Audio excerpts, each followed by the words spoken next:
Querido irmão, querida irmã, nesse domingo 25 de setembro, celebramos o 26º domingo do tempo comum. Que a misericórdia divina nos alcance no dia de hoje. No evangelho desse domingo, ouvimos Jesus contando uma história para um grupo de fariseus. Havia um homem rico que se preocupava mais em ter seus bens do que dividi-lo com um homem pobre que vivia próximo de sua casa.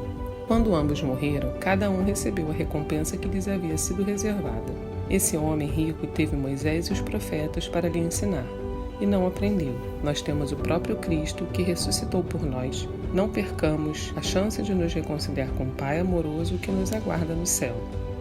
Se você deseja ouvir a palavra do Redentor, escute a seguir a homilia dominical realizada pelo Padre Antônio José. Se quiser, compartilhe com alguém querido. Você pode estar levando a voz do Cristo a um coração desacreditado. Deus abençoe muito você e sua família, e um abraço dos seus irmãos da paróquia Nossa Senhora de Fátima, Rainha de Todos os Santos.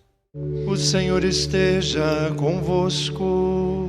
Ele está no meio de nós. Proclamação do Evangelho de Jesus Cristo segundo Lucas. Glória a vós, Senhor. Naquele tempo, Jesus disse aos fariseus: havia um homem rico que se vestia com roupas finas e elegantes e fazia festas esplêndidas todos os dias. Um pobre chamado Lázaro, cheio de feridas, estava no chão à porta do rico. Ele queria matar a fome com as sobras que caíam da mesa do rico. E além disso, vinham os cachorros lamber suas feridas. Quando o pobre morreu, os anjos levaram-no para junto de Abraão. Morreu também o rico e foi enterrado. Na região dos mortos, no meio dos tormentos, o rico levantou os olhos e viu ao longe a Abraão, com Lázaro ao seu lado. Então gritou: Pai Abraão, tem piedade de mim. Manda Lázaro molhar a ponta do dedo para me refrescar a língua, porque sofro muito nessas chamas. Mas Abraão respondeu: Filho, lembra-te que tu recebeste teus bens durante a vida, e Lázaro, por sua vez, os males.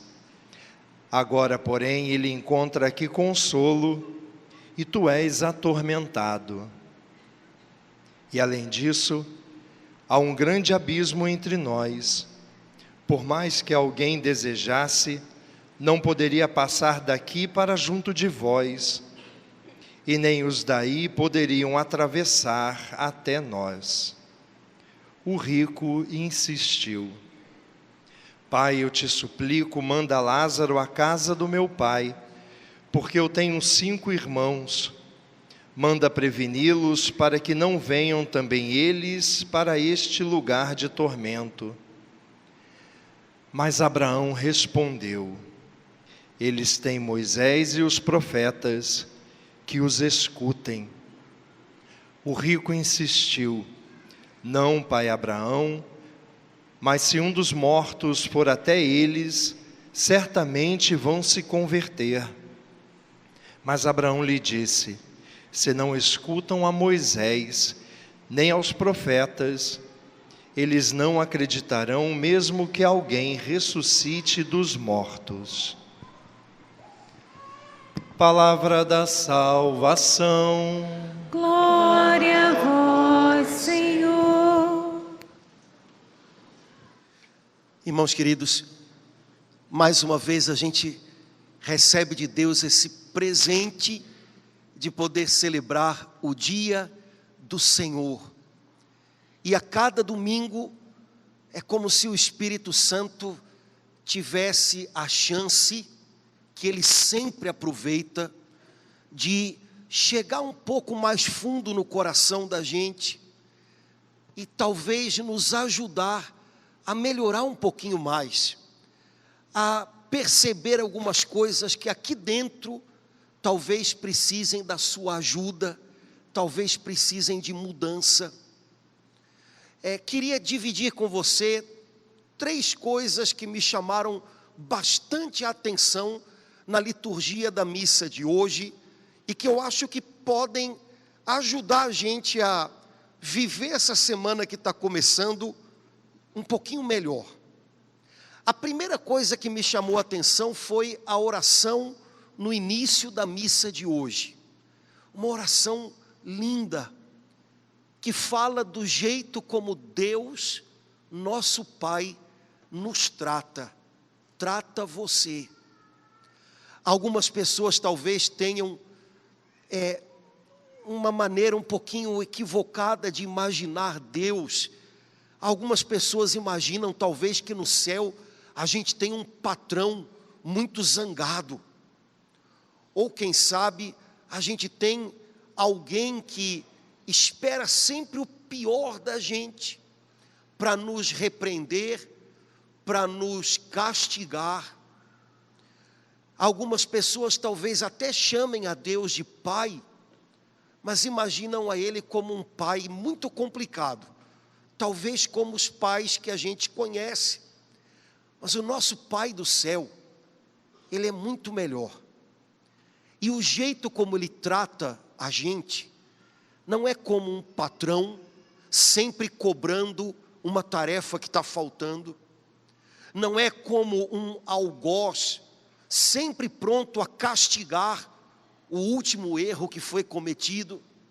E nem é como um pai ausente, um pai zangado.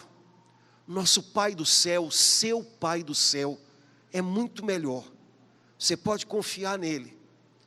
E a oração no comecinho da missa de hoje dizia assim: Senhor Deus, que mostrais vosso poder, sobretudo no perdão e na misericórdia. É esse o jeito como Ele trata a gente.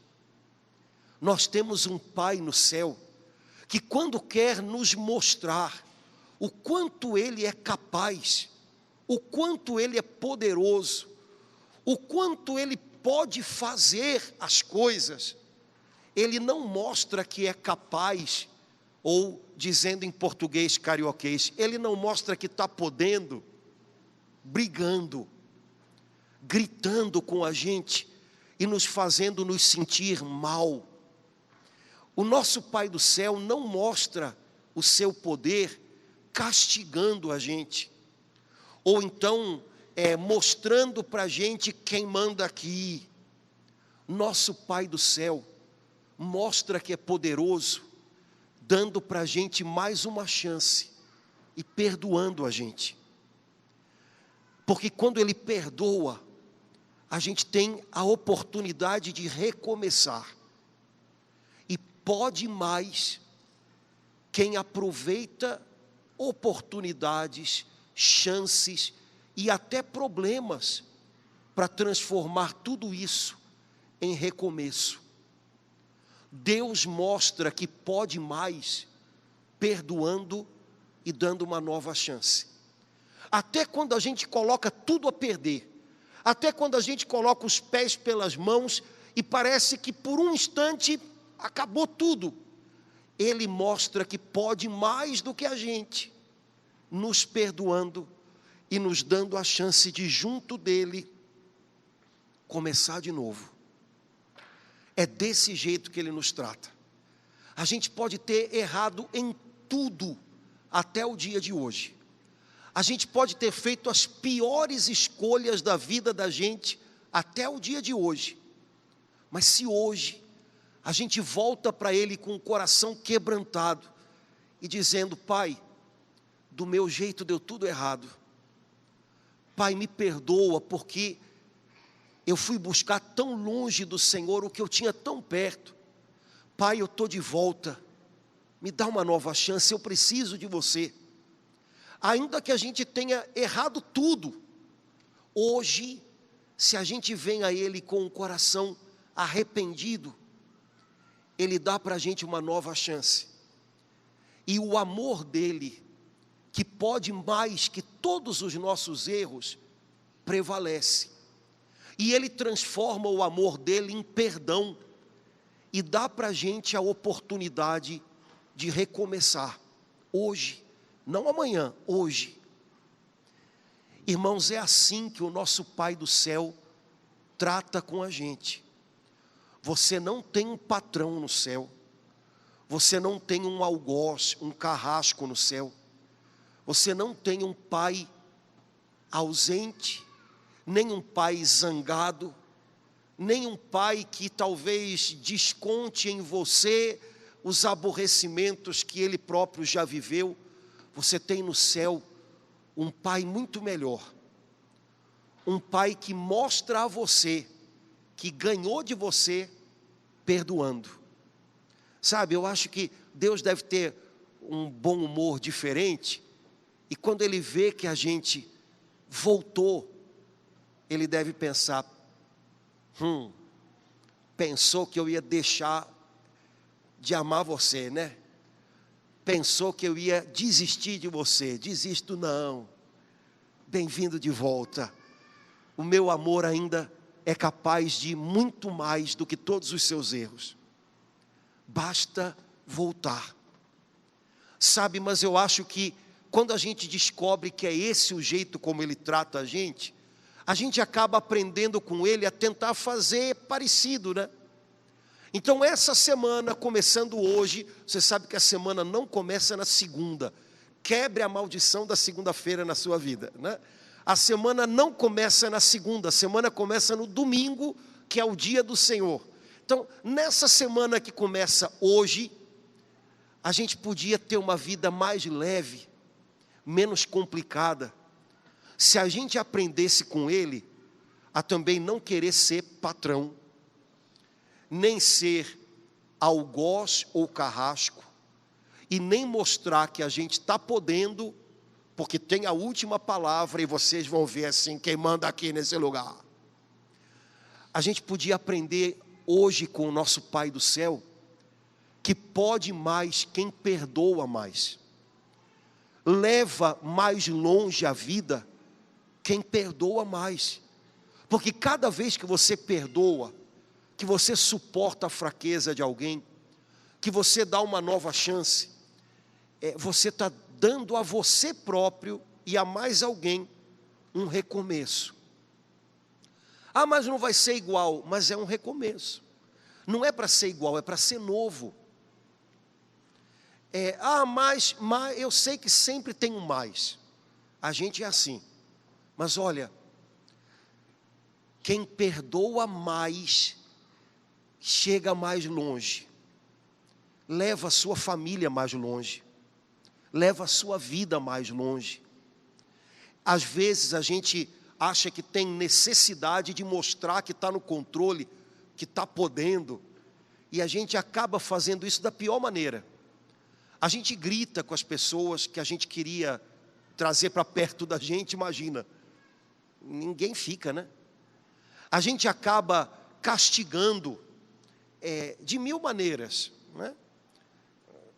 Não esses castigos que às vezes a mamãe tem que dar para os filhos aprenderem a fazer diferente, mas a gente castiga as pessoas de muitas maneiras, né?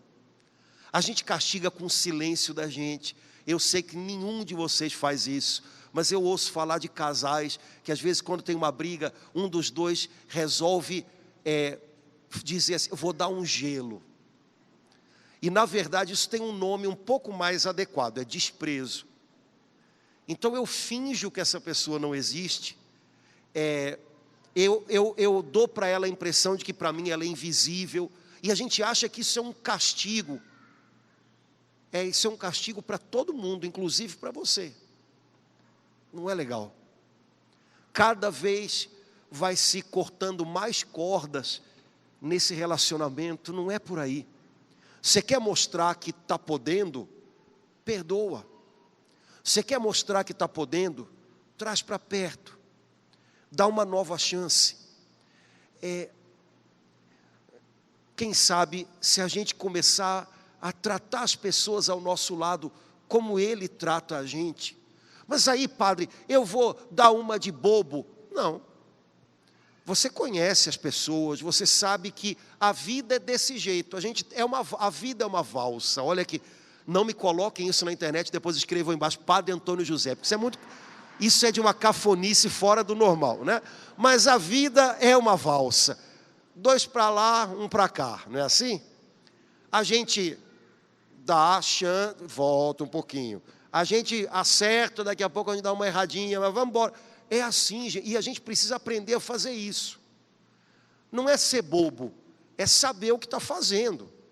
É não ser empurrado por impulsos para cima dos outros, nem por impulsos de mágoa e rancor para se isolar dos outros. Vai e volta. Chega e dá passos para trás. Faz e espera. Mas sem perdão, a gente não consegue isso. Nosso Deus mostra que é poderoso perdoando. E eu mostro que sou poderoso como? Berrando, agredindo, desprezando. Esse não é o jeito dele e não é o jeito como ele faz comigo. Eu quero aprender a ser do jeito dele. Então eu vou arriscar, mostrar que eu posso mais se eu perdoo mais. Depois, a segunda leitura de hoje é uma beleza. Um trechinho a mais da primeira carta de São Paulo a Timóteo, seu discípulo preferido. São Paulo tinha confiado a Timóteo ser líder de uma igreja, de uma comunidade. E Timóteo era muito jovenzinho, isso não era comum, mas Paulo apostava no garoto. E escreveu para ele 2 cartas cheias de bons conselhos. E hoje, mais uma vez, a gente está vendo um pedacinho da primeira carta de Paulo a Timóteo. E ele começa com uma expressão bonita. Tu que és um homem de Deus. Irmãos, como a gente precisa de homens de Deus. Um homem de Deus é sempre o diferencial em qualquer lugar onde ele esteja. Um homem de Deus não é só um homem que fala de Deus, mas é um homem que aprende de Deus e se comporta como Deus. Um homem de Deus é a maior bênção que Deus pode dar a uma família, porque esse homem de Deus vai conduzir a sua família num caminho seguro. Um homem de Deus é um presente de Deus para qualquer empresa, para qualquer ambiente de trabalho, porque aí você vai ter alguém de confiança, aí você vai ter alguém que dá o seu melhor. Um homem de Deus é o que a igreja precisa, não só homens que falam de Deus, mas homens que têm um compromisso com Deus. Um homem de Deus é sempre a diferença. Tu que és um homem de Deus, combate o bom combate da fé. Não deixa que o mundo roube a sua fé. Lute por ela. Lembrando, quando Paulo fala de combate e compara a nossa vida com um combate, ele sempre faz questão de mostrar que o único combate no qual a gente precisa estar muito atento é o combate pelo qual a gente luta para não perder a fé. Cuidado com todos os outros combates, onde você acaba gastando as suas energias. Você pode passar um bom tempo da sua vida combatendo uma pessoa ou outra e se gastar inteiro naquilo e nem perceber que a sua fé se perdeu, porque você não lutou para preservá-la, você estava distraído com outras coisas. Há uns anos atrás a gente lembrou muito aqui na igreja de uma frase de um grande servo de Deus que ensinou dizendo assim: Satanás não precisa destruir um homem de Deus, basta a ele distrair o homem de Deus. Quando um homem de Deus está distraído, envolvido, se gastando com outras 1000 coisas, ele perde de vista o essencial. e ele deixa de ser tudo aquilo que ele recebe de Deus como missão. Você que é um homem de Deus na sua casa, junto da sua família, não esqueça que você não é só o provedor da grana, das contas, e até, quem sabe, dos luxos dos seus filhos. Você é o provedor da fé dos seus filhos. E se um homem de Deus está tão distraído com as suas finanças, ao ponto de esquecer que na sua casa ele é o sacerdote da família, ele é a ponte entre a sua família e Deus, ele perde de vista o essencial da sua missão.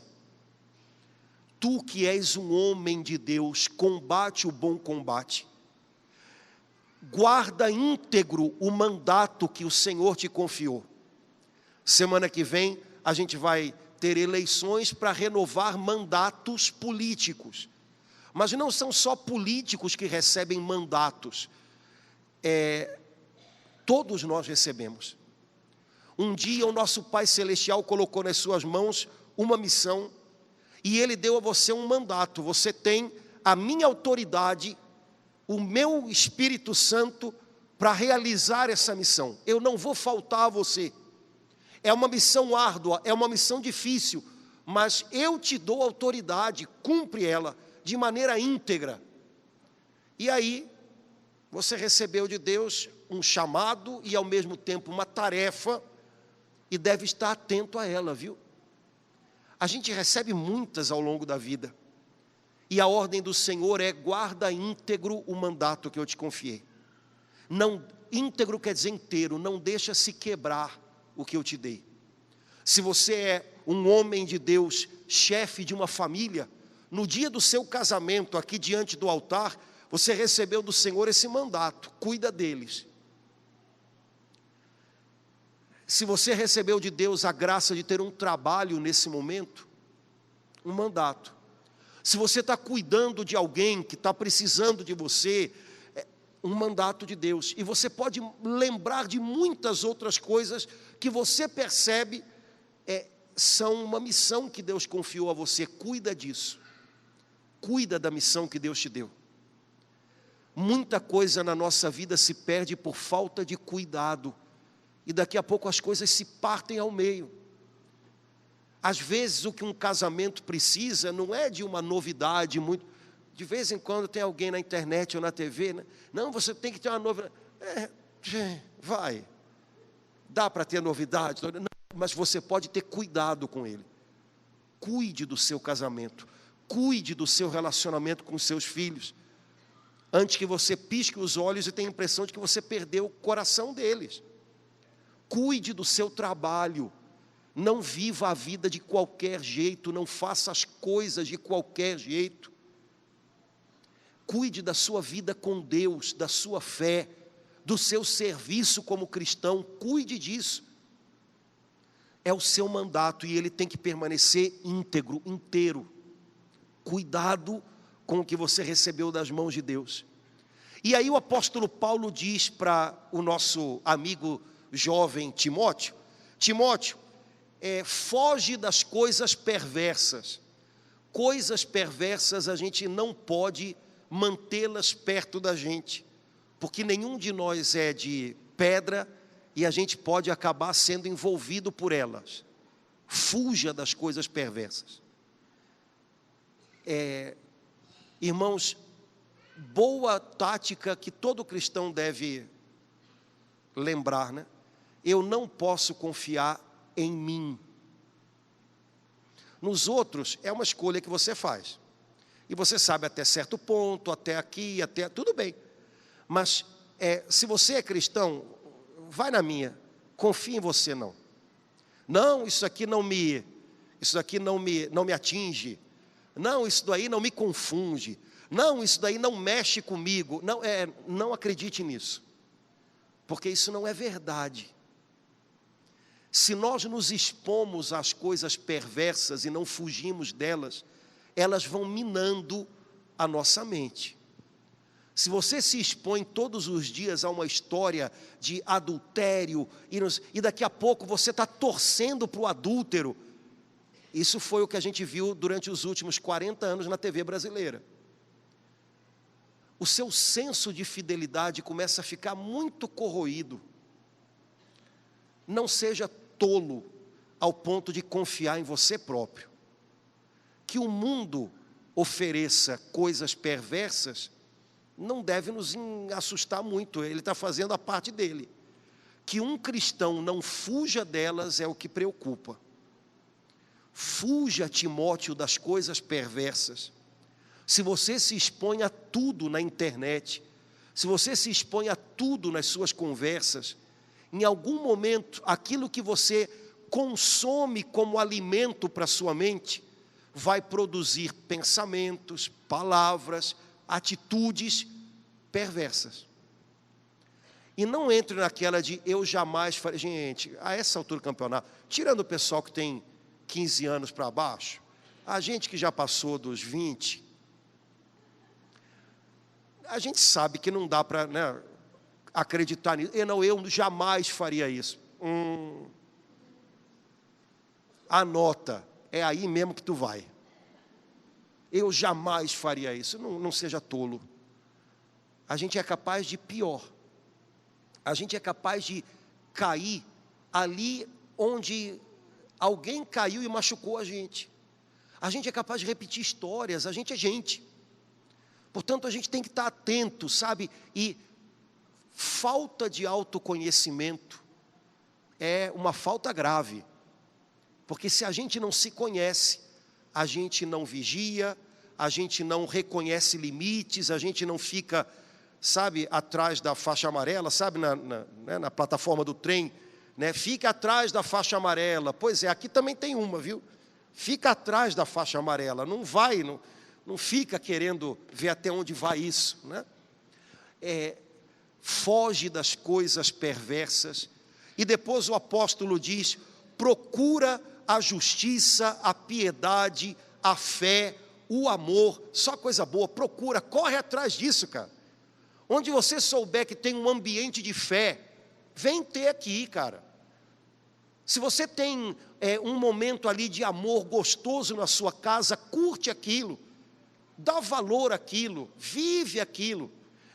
E aí no final, o apóstolo Paulo diz, procura duas coisas que parecem quase que distantes uma da outra, firmeza e mansidão.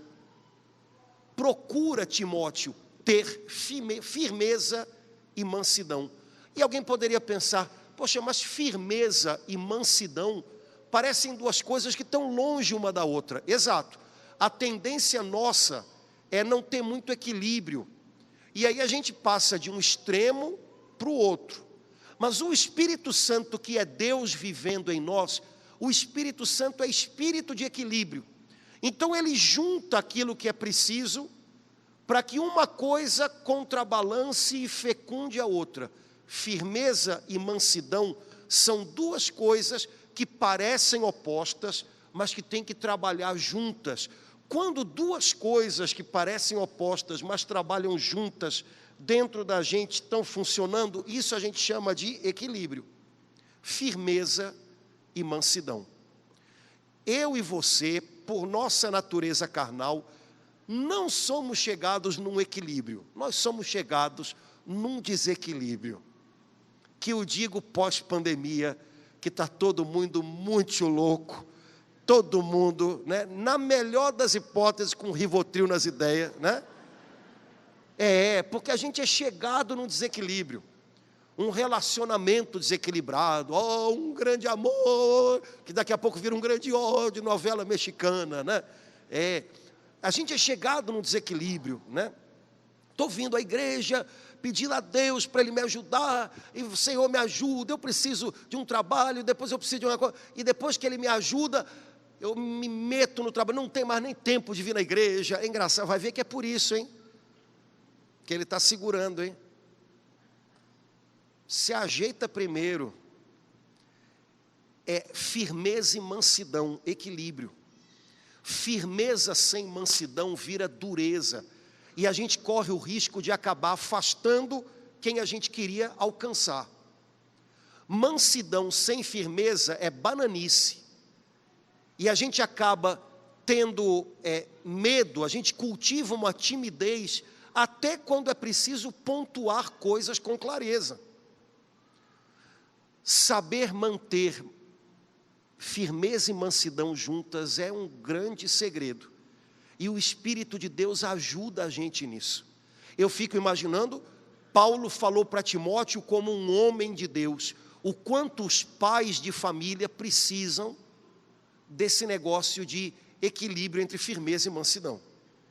Porque um pai que é só firmeza sem mansidão, ele só intervém quando chegou a hora de castigar, quando chegou a hora de brigar, quando chegou a hora de apontar o erro. E aí, meu amigo, o filho naturalmente vai se afastar, afinal, sempre que eu estou do lado desse cara, eu me sinto inadequado. O pai que é só mansidão sem firmeza, ele abre mão do lugar dele, e ele não pontua, e ele não trata com clareza, e ele não deixa claro valores, a sua fé, e de repente ele não sabe, ele tem medo de perder. Eu fico com medo de perder teu filho, cara. Que medo de perder, que você já perdeu se for assim. Sabe, você não pode ter medo diante de uma pessoa, senão você já a perdeu. Nada disso, firmeza e mansidão. Se você é só mansidão, possivelmente você está não falando o que deveria falar, não pontuando, não intervindo quando é preciso deixar algumas coisas claras. Portanto, irmãos, firmeza e mansidão. Isso serve para os homens de Deus e como na igreja, quer ver? Os homens da igreja, por favor, levantem a mão. Os homens que estão na igreja, para a gente ver. Já foi pior. Abaixa. Agora querem ver? As mulheres de Deus que estão na igreja, levantem a mão. Abaixem. Não é que a gente não queira vocês aqui, mas os homens de Deus tinham que estar aqui, mais do que as mulheres. E talvez porque não estão, muita coisa se explica. Porque ninguém toma o lugar que Deus confiou a gente, irmãos. Nenhum de nós é insubstituível, mas ninguém também pode fazer o que só a gente pode fazer. Também para as mulheres de Deus, firmeza e mansidão e equilíbrio entre essas duas coisas, talvez seja algo a gente aprender com o Senhor, com essa palavra que Ele está dando para a gente. Última coisa que me chamou a atenção na liturgia de hoje, até agora, foi a parábola, a história que o Senhor Jesus Cristo contou e que nós ouvimos no Evangelho. Já tem alguns domingos que nós estamos ouvindo parábolas de Jesus e todas elas são incomodativas. Porque Jesus, graças a Deus, não é feito de açúcar, né? Senão a gente ia ficar mal, né? Jesus não diz coisas que a gente gostaria de ouvir para nos reter junto dele, nos enganando. Isso é político que faz. Jesus diz o que a gente precisa ouvir. Semana passada ele disse, olha, os filhos desse mundo são mais espertos para as coisas deles do que vocês são para buscar o futuro eterno de vocês. Hoje, Jesus conta uma parábola sobre cegueira e omissão. Um homem rico vivia com belas vestes e dava festas todos os dias. Ontem foi engraçado que a gente foi explicar para as crianças a parábola. Quando eu falei que ele dava festa todo dia, as crianças ficaram assim, onde é que ele mora, né? Quero ir para lá, né? Dava festas todos os dias. Tinha na porta da sua casa um miserável, cheio de feridas. Esse homem se chamava Lázaro. É uma história, viu? Não é uma, né? Jesus está contando uma história.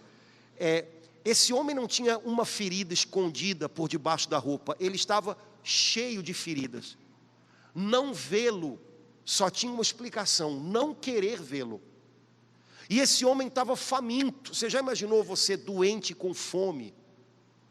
E ele morava, diz Jesus, na porta da casa do homem rico. Quer dizer que todo dia para o homem rico sair de casa e voltar para casa, ele tinha que passar quase que por cima do Lázaro. Mas ele não via Lázaro. Sabe, para ele Lázaro era invisível. Não está aqui. Esse homem rico estava tão envolvido consigo mesmo. É como se ele vivesse, eu não sei se você já viu antigamente naqueles parques de diversão, quando você entra numa sala cheia de espelhos, para qualquer direção que você olhe, a única coisa que você vê é você próprio. Esse homem estava perdido numa sala de espelhos. Meu trabalho, eu chegando lá, meu dinheiro, a minha família, tudo para ele, no fundo se resumia a isso. Ele olhava para todos os lados e só via ele. E quando ele passava por Lázaro, não era capaz de enxergá-lo. Esse homem foi omisso. Se você der uma olhadinha no Evangelho, você vai ver que Jesus não disse em nenhum momento que ele era um grande malfeitor, um ladrão. Ele não era rico porque cometeu injustiças. Jesus não diz isso. A única coisa que Jesus diz é: esse homem era cego e não via alguém que na porta da sua casa precisava dele. Esse era o problema de o homem rico que não tem nome, porque no fundo, ele tem o nosso nome. Jesus diz que a vida desses dois homens na terra termina e eles entram na eternidade. Lázaro é levado para junto de Abraão e dos santos do Antigo Testamento, para se sentar à mesa do reino de Deus, e o homem rico vai para um lugar de chamas e tormento. E na eternidade, e à luz da eternidade, irmãos, não tem como não ver. A gente usa muito o fato de a gente não estar na eternidade ainda, para não ver o que a gente não quer ver. Mas quando a luz da eternidade brilha, não tem jeito, você vê. E lá na eternidade, esse homem, num lugar de tormentos, viu Lázaro. Agora, não tinha como não vê-lo, ele viu. Só que esse homem tinha um coração tão duro, que até na eternidade, vendo Lázaro, ele trata Lázaro como se fosse servo dele. Pai Abraão, manda Lázaro me trazer um pouco de água, manda Lázaro à casa de meu pai. Rapaz, mas o cara era ruim de roda demais, coração duro. Até na eternidade ele imaginava que Lázaro era seu servo. Esse era o cara que ficava na porta da minha casa? Então ele pede primeiro alívio para si próprio, e Abraão diz: não há comunicação entre nós, ponto. Depois ele pede: pai Abraão, manda Lázaro na casa de meu pai, eu tenho 5 irmãos, para que eles vejam Lázaro saindo do meio dos mortos, e acreditem, e mudem, e não venham para cá. E aí Abraão diz àquele homem rico: eles têm Moisés, os profetas, que os ouçam, porque ainda que alguém ressuscite dos mortos, eles não se converterão.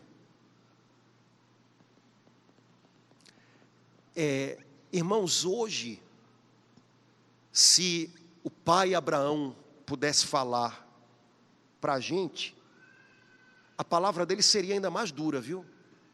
Porque nós temos muito mais do que os irmãos desse homem rico tinham. Abraão, se essa história fosse contada para nós, em diálogo com ele, diria para a gente: vocês têm Moisés, vocês têm os profetas, vocês têm Jesus Cristo que ressuscitou dos mortos, vocês têm 1 milhão de chances que Deus dá a cada dia, vocês recebem tantas oportunidades. Se não creem, ainda que acontecesse algo fabuloso, jamais seria o bastante. Irmãos, se a gente não aproveita o que a gente tem, ainda que a gente recebesse mais, não seria o bastante. Todos nós ouvimos, quando começou a pandemia, uns prognósticos tão lindos, vindos diretamente do País das Maravilhas.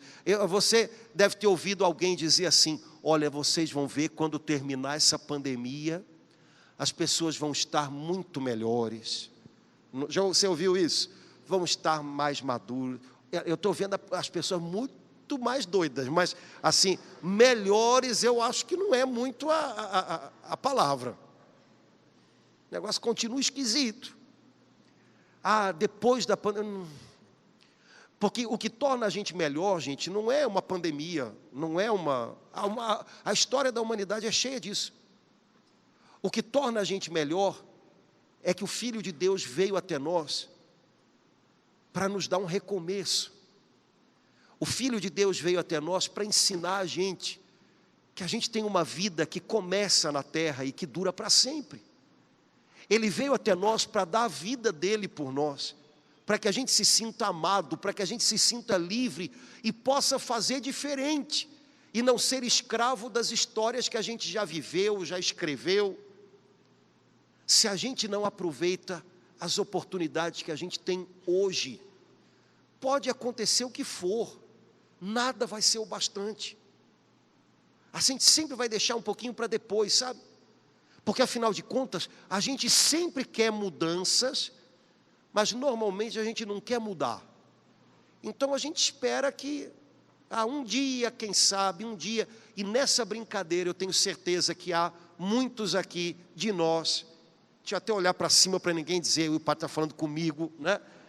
Que olha, já estão com 50 anos, e há 50 anos estão dizendo um dia, não, eu vou melhorar mais um dia, não, eu vou sair dessa mais um dia. E cara, você já fez 50 anos, você não vai fazer mais 50.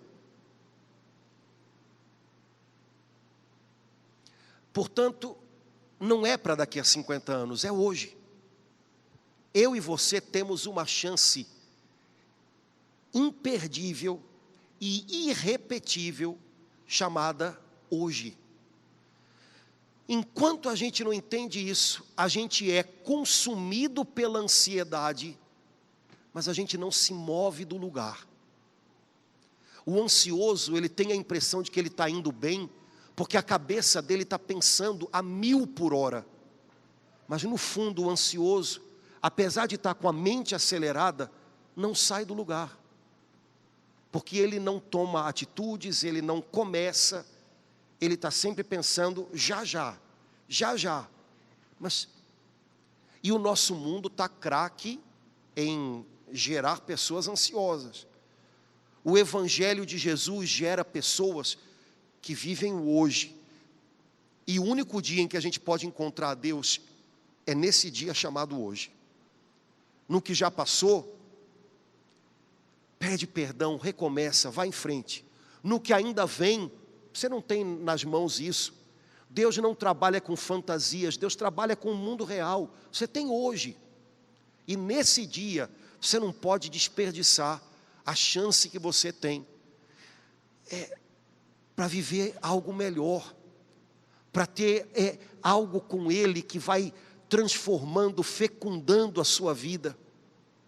Abraão disse àquele homem rico e cego de coração: eles têm Moisés e Elias, que os ouçam. Eu e você temos muito mais. E a gente tem ouvido? Ou a gente ainda continua adolescente, cantando com Legião Urbana, temos todo o tempo do mundo.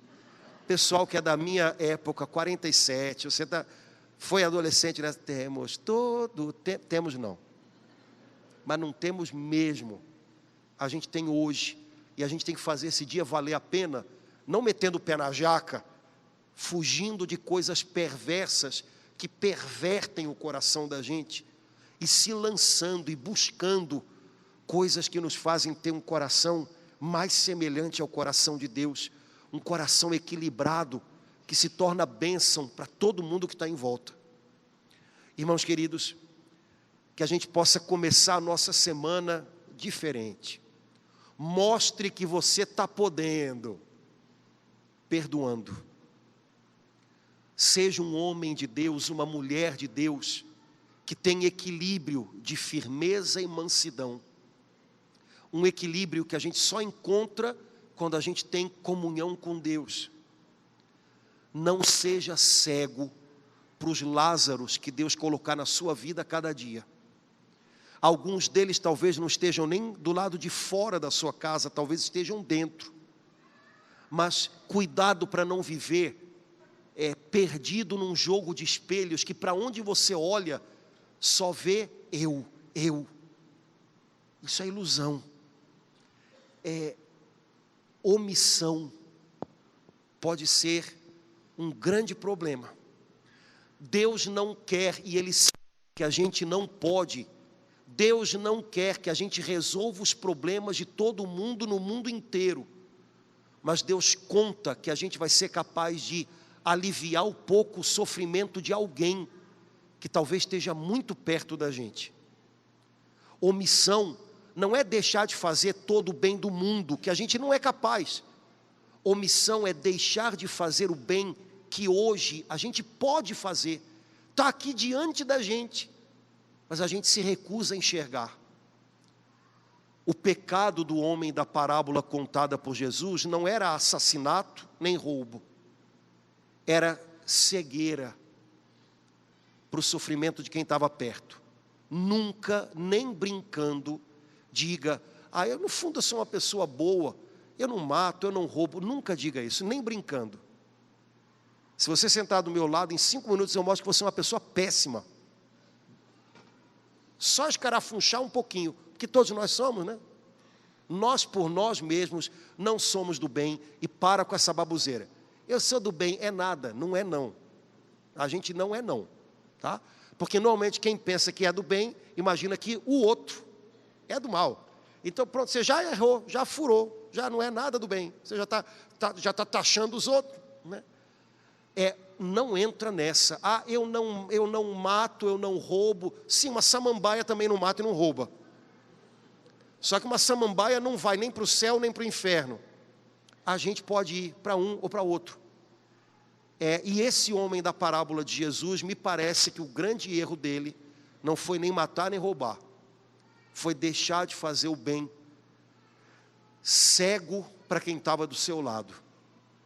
Um cristão não pode se acomodar nessa cegueira. Há muito sofrimento do nosso lado, e a gente precisa ser capaz de enxergá-lo, e se a gente não pode resolver, a gente pode tentar pelo menos aliviá-lo. Que o Senhor possa contar com homens e mulheres de Deus desse jeito, que todo dia recomeçam, todo dia pedem perdão e têm a chance de ser perdoados e experimentar o poder de Deus. Mas homens e mulheres que têm um compromisso em não se deixarem cegar para as feridas do seu irmão.